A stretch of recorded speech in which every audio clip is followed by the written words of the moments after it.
Bonjour, ici Rodolphe Simoneau et je vous souhaite la bienvenue dans ce module 1 sur le juste à temps et l'écran banc. Alors dans ce cours 6, on va donc aller au deuxième tour de notre simulation et voir un petit peu la production en petits lots et avoir une introduction au flux continu.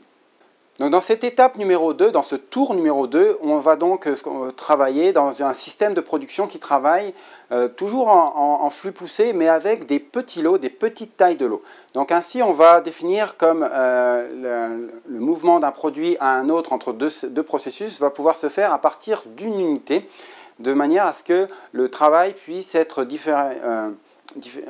acheminé entre les différentes cellules de travail dès qu'on atteint un niveau de 1 unité de production dans la cellule de travail, et on n'a pas besoin de faire appel au superviseur. Donc on brise entre guillemets les murs entre les différentes cellules de production, et donc les opérateurs vont pouvoir passer le matériel directement à l'étape suivante. Alors je vous rappelle qu'avant il y avait effectivement une taille de lot au niveau à 4 unités et qu'on devait faire appel au superviseur pour déplacer le matériel.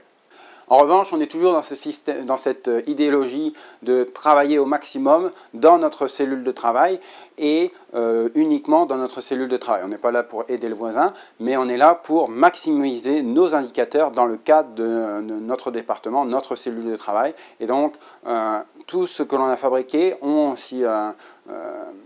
peut passer effectivement au voisin, mais si le voisin n'est pas disponible pour prendre tout de suite le produit qu'on vient de finir, le produit semi-fini, eh bien on le stocke en cours en tant que produit fini, et puis il le prendra par lui-même par la suite. Pareil pour le fournisseur interne qui approvisionne notre processus.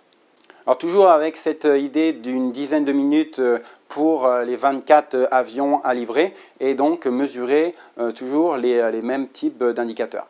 Donc à la fin de ce tour numéro 2, même questionnement sur les mêmes indicateurs, sur ce qui a bien été, sur les possibles problèmes, les identifications des causes racines et des opportunités d'amélioration par rapport aux différents indicateurs de performance qui ont été compilés lors de ce tour de simulation.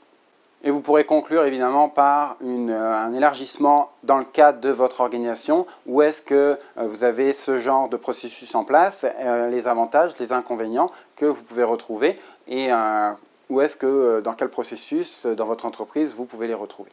Alors dans ce tour, de quoi on va s'apercevoir essentiellement, quels vont être les résultats? On va s'apercevoir que ce flux continu, rendu possible par, dès qu'on arrive à une unité fabriquée, on peut passer à la personne suivante directement, sans passer par le superviseur ou quelqu'un qui manipule les encours. Donc ce flux continu va nous permettre de réduire notre niveau d'encours, même si on en a toujours à un certain niveau, on va nous permettre de le réduire dans une certaine mesure, et d'éliminer un petit peu aussi les défauts, notamment en brisant les murs entre les cellules de production, qui va permettre aux personnes de discuter entre elles sur la qualité du produit que je réceptionne avant de commencer à travailler dessus. Et donc commencer à avoir ces discussions pour diminuer ces défauts observés dans les différents silos. Ensuite, on va aussi s'apercevoir que l'on a diminué le délai de livraison au client de par la réduction la taille de lot. On est à 1, donc on a réussi à diminuer la taille de demande client. Donc si on prend un processus, là, dans l'exemple considéré, on a un processus en 3 étapes, A, B et C. Si on prend les hypothèses du tour numéro 1, eh bien, on va avoir un temps de traversée du processus d'environ 23 minutes. L'idée avec l'hypothèse que chacune de ces étapes se produit en 1 minute, et entre chaque étape, le temps de parcours des encours est aussi de 1 minute. Donc on va avoir dans cette simulation un temps de parcours d'une pièce en milieu de journée d'environ 23 minutes pour avoir la pièce à la sortie du processus. Alors qu'un flux continu, donc je passe pièce à pièce entre les différentes opérations, toujours avec cette hypothèse de 1 minute pour chacune des opérations, et donc l'élimination de ce temps de transport entre chacune de ces opérations, eh bien, on va être de l'ordre de quelques minutes pour exécuter le temps de parcours.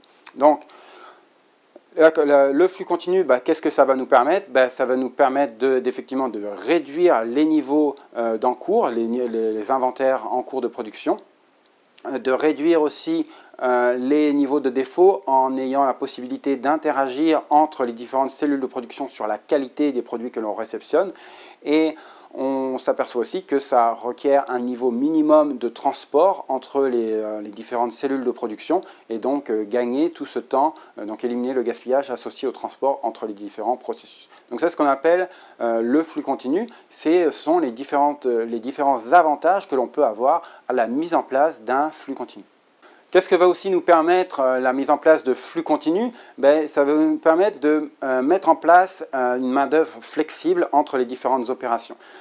Si on reprend le tour numéro 1 dans lequel chacun travaillait en silo dans son processus et personne ne se parlait, eh bien, on s'apercevait qu'il y en avait qui étaient en train d'attendre, alors que dans ce type de processus où chacun peut voir les différents autres processus parce qu'ils sont à proximité, donc en flux continu, eh bien on va pouvoir allouer une charge de travail aux personnes qui attendent. Donc ceux qui étaient surchargés les délester un petit peu et ceux qui attendaient un peu trop, eh ben, leur donner différentes activités à faire pour combler leur temps d'attente. Et donc à commencer un petit peu, on y reviendra un petit peu plus loin dans le prochain tour, mais commencer un petit peu à avoir un balancement, un rééquilibrage autour de niveau de la charge de chacune des opérations. Et de cette manière-là, rentrer dans offrir l'opportunité à notre main-d'œuvre de progresser dans ses compétences et de rester occupé, de ne pas être à s'ennuyer. Et qui dit ennui dit risque potentiel au niveau de la sécurité, parce que notre attention diminue. Et donc, toujours mieux d'avoir quelqu'un d'occupé à réaliser son travail plutôt que quelqu'un de oisif qui n'a plus nécessairement la tête au travail et avec les risques sécurité associés. D'autre part, ce flux continu qui permet l'utilisation, la mise en place de travail flexible va aussi permettre de diminuer les coûts associés au temps supplémentaire ou encore à la main-d'œuvre intérimaire que l'on utilisait pour livrer nos avions à nos clients parce qu'on était toujours en retard. Donc l'utilisation des ressources disponibles dans d'autres cellules de production pour aider des cellules surchargées a aussi cet avantage-là. Donc voilà qui conclut cette étape numéro 2 où on a vu ce qu'on appelle le flux continu. Prochaine étape, on va aller dans l'étape numéro 3 où on va voir ce qu'on appelle les flux tirés.